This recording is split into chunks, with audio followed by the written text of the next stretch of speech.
En esta presentación nos ocuparemos del cumplimiento de deseo. Corresponde a la conferencia número 14, que se incluye dentro de las conferencias de introducción al psicoanálisis dictadas por Freud entre 1915 y 1917 y que encontramos en el tomo 15 de Amor Proprio. Cabe destacar que el título de la conferencia, El cumplimiento de deseo, es la reiteración de uno de los apartados del capítulo 7 de la interpretación de los sueños. Es decir, que justamente en 1900, Freud, cuando publica la interpretación de los sueños, se ocupa del cumplimiento de deseo inconsciente. En primer término, Freud plantea que el trabajo del sueño no es otra cosa que la transposición de pensamientos en una vivencia alucinatoria, a la cual obviamente el sujeto da fe. Bien, por los sueños infantiles, Freud averigua o ha averiguado que se trata de la eliminación de un estímulo perturbador por el cumplimiento de deseo.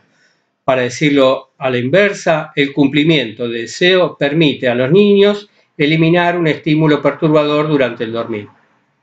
En este sentido, todo sueño, incluso los de los adultos, son sueños infantiles.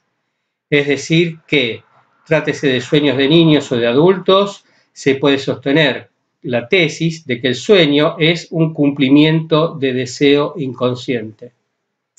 Sin embargo, lo que de alguna manera parece como una objeción a esta tesis son los sueños desfigurados. En ese caso, se trata que el deseo por cumplirse es un deseo prohibido y ha sido desfigurado por la censura. En este sentido es que aparecen justamente los sueños de angustia. Por eso, Freud menciona que hay que considerar tres complicaciones, que de alguna manera él va desarrollando las complicaciones y encontrando la solución a cada una de estas. En primer término, hay que advertir que en las neurosis, pongámoslo así, si se trata del sueño es algo universal, en ese sentido, en la estructura psíquica neurótica, en la estructura psíquica normal, el contenido y el afecto mantienen en verdad un laxo enlace. Es decir, que habitualmente se supone que los pensamientos van acompañados de afectos y que ese acompañamiento está férreamente unido. Sin embargo, Freud justamente plantea que este enlace es mucho más tenue o débil, como se advierte en lo que son el desplazamiento y la condensación.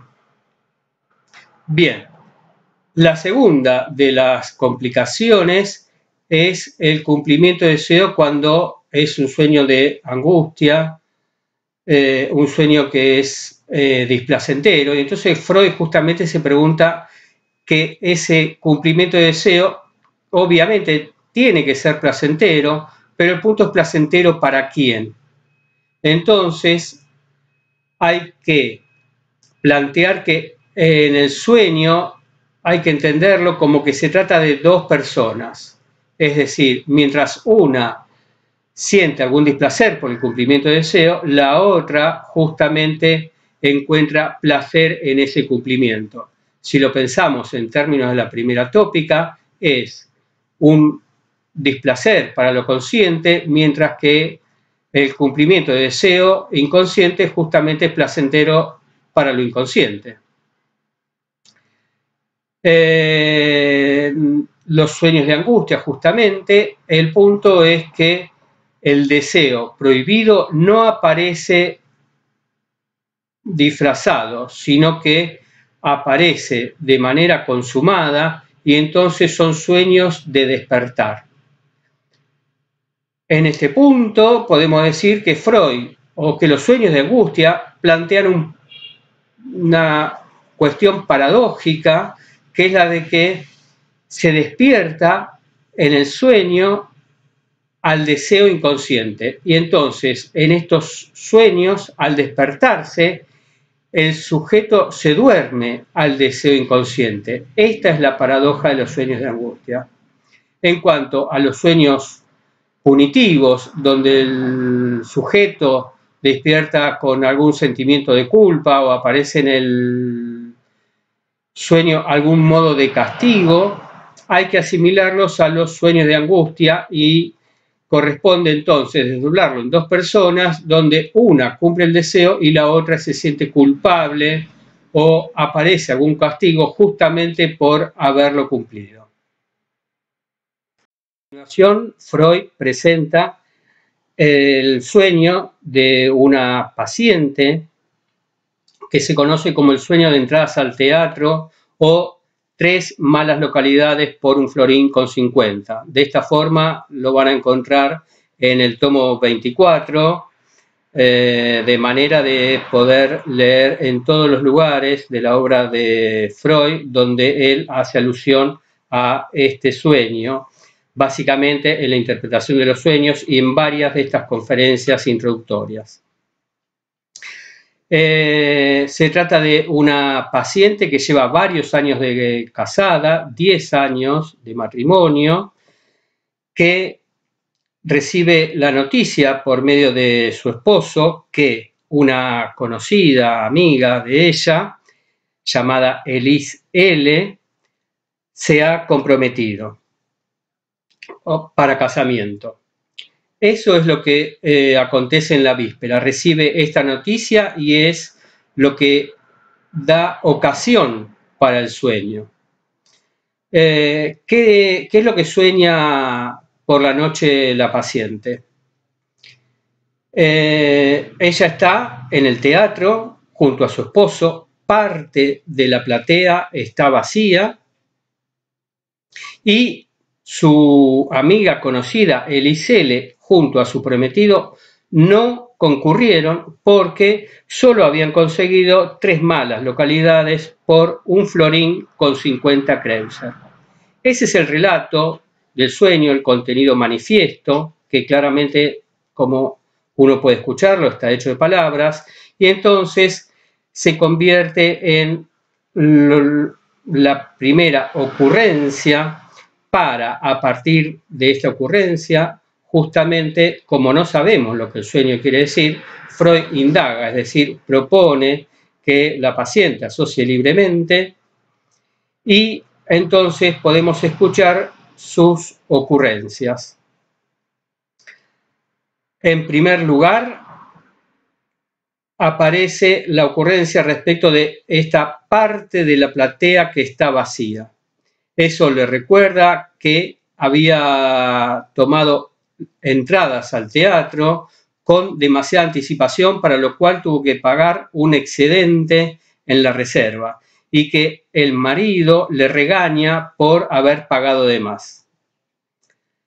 La otra ocurrencia es que el día anterior había sido el cumpleaños de su cuñada y que ésta había recibido 150 florines, es decir, 100 veces más que el número que aparece en el sueño por el pago de las localidades.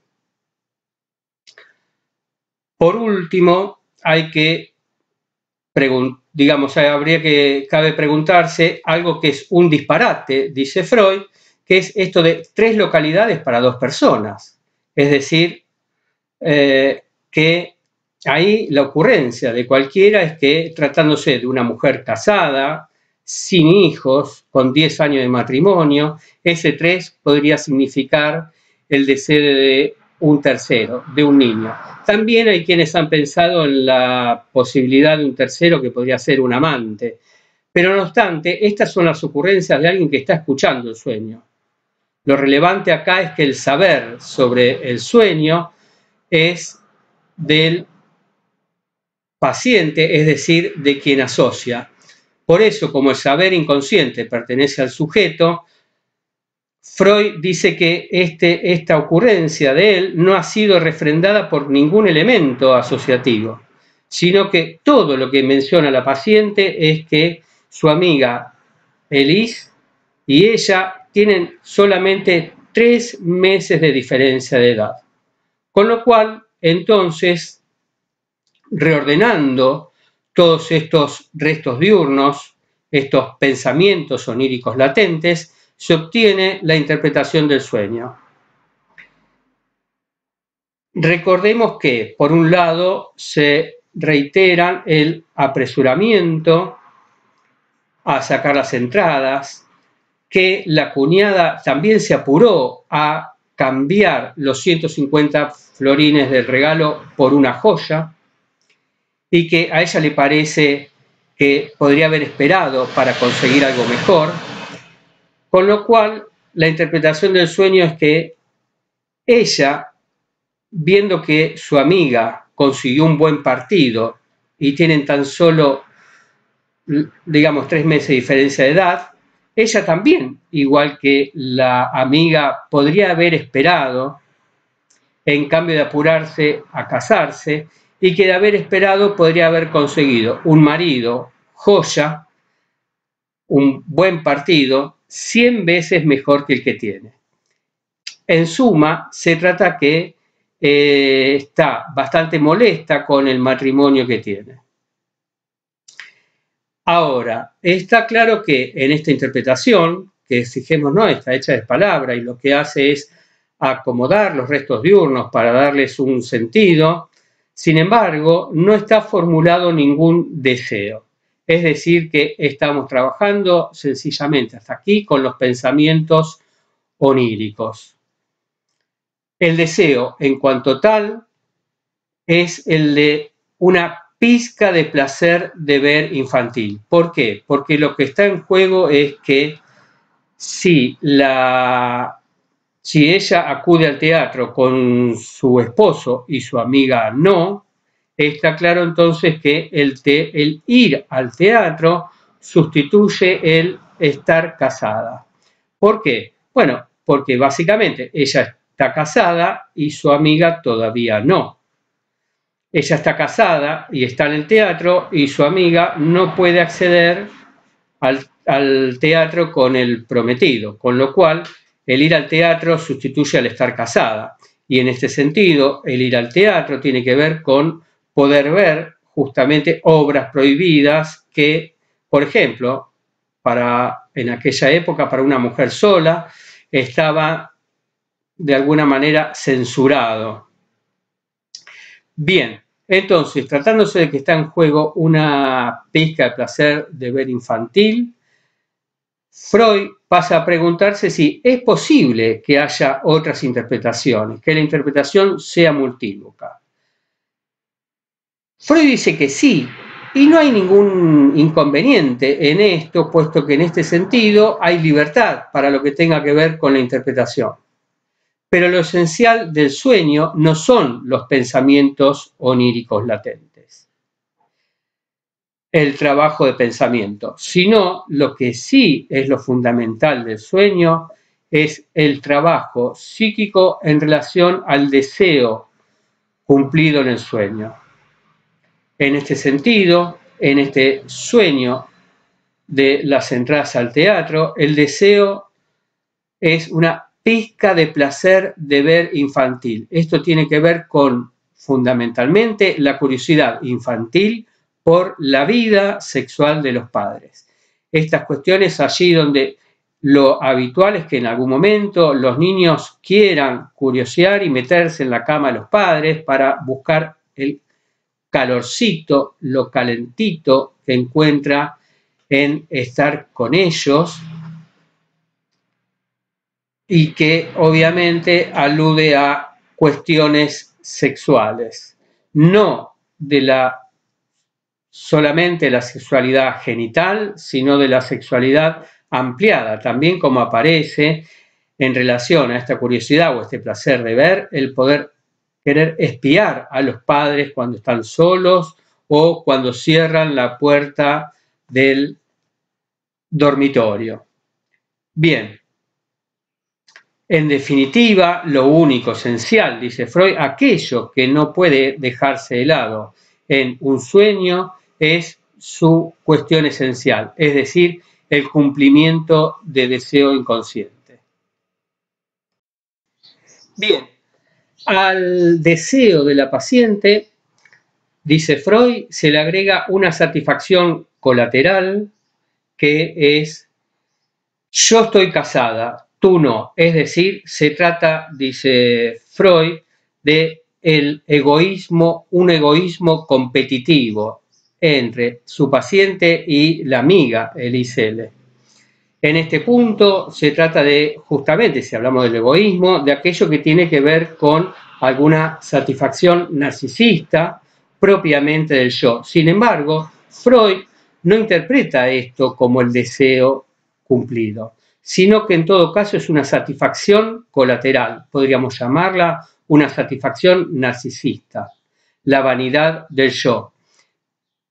El punto es que si tenemos que pensar cómo trabaja un analista, Freud no interpreta al yo, sino que persigue las ocurrencias de las pacientes, es decir, las asociaciones, propiamente la asociación libre, que va en relación al término del apresuramiento y su contrario, los reproches. Recordemos que ella sacó entradas apresuradamente y el marido le regaña por haber pagado de más. Que la cuñada se apresuró o se apuró a trocar, a cambiar el dinero que recibió de regalo en su cumpleaños por unas joyas, y a ella eso le parece justamente que podría haber esperado. Por lo tanto, aparecen el término el apresuramiento y el reproche en términos opuestos. Justamente Freud lo ha mencionado muchas veces a lo largo de su obra, que en el inconsciente los términos opuestos tienen el mismo significado. Por lo tanto, es a partir de la asociación de una palabra tras otra, de esas palabras que tienen que ver justamente con una condensación, donde el ir al teatro sustituye el estar casada, donde entonces Freud descubre el deseo, que es esa pizca de placer de ver infantil. El punto es que además tenemos que hablar de un goce sexual infantil, que es este placer de ver, ese placer de ver que, aunque lo llamemos infantil, no significa que estén los niños, sino que además es sabido que es propio también de los adultos.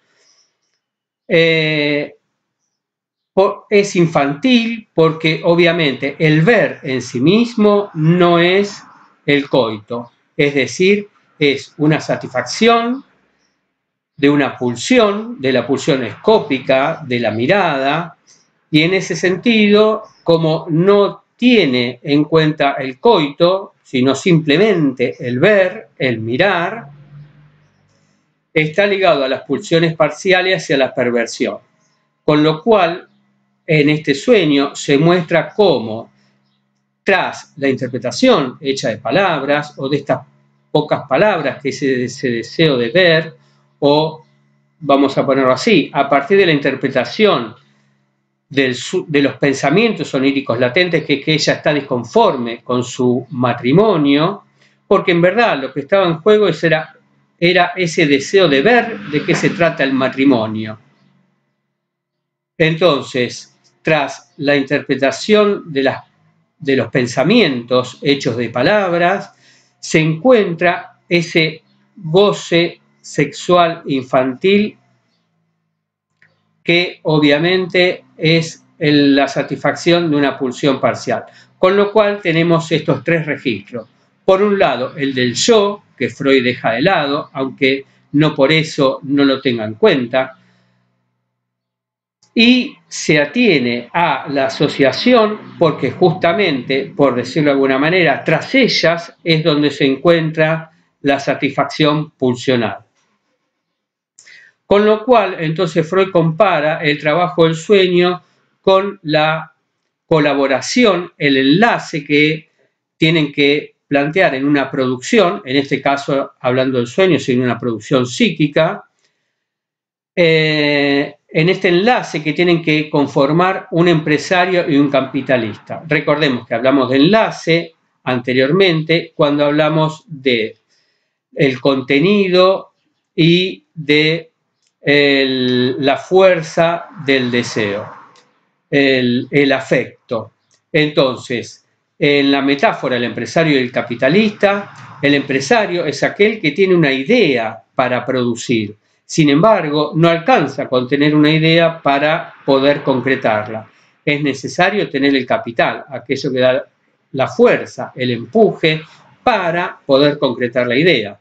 En este punto, si tomamos el sueño como ejemplo, sencillamente la idea básica es la de aquella que ha funcionado como disparador de sueño, haber recibido en la víspera la noticia de que su amiga se había comprometido, conjuntamente con los otros restos diurnos, como lo han sido el regalo que recibió la cuñada y las entradas que ella había conseguido y pagado de más. ¿Qué es lo que hay que agregar a esto? Los pensamientos oníricos latentes. Estos son los restos diurnos. El pensamiento onírico latente tiene que ver justamente con que haber sacado las entradas con anticipación, que es un resto diurno, le acompañan los reproches del marido. Y a la vez, el resto diurno del regalo recibido por la cuñada va acompañado del pensamiento de ella que podría haber esperado. Ven que, de todas maneras, estos son contenidos que necesariamente necesitan de un capitalista, de la fuerza de un deseo infantil para poder concretarse en una formación psíquica, en un sueño.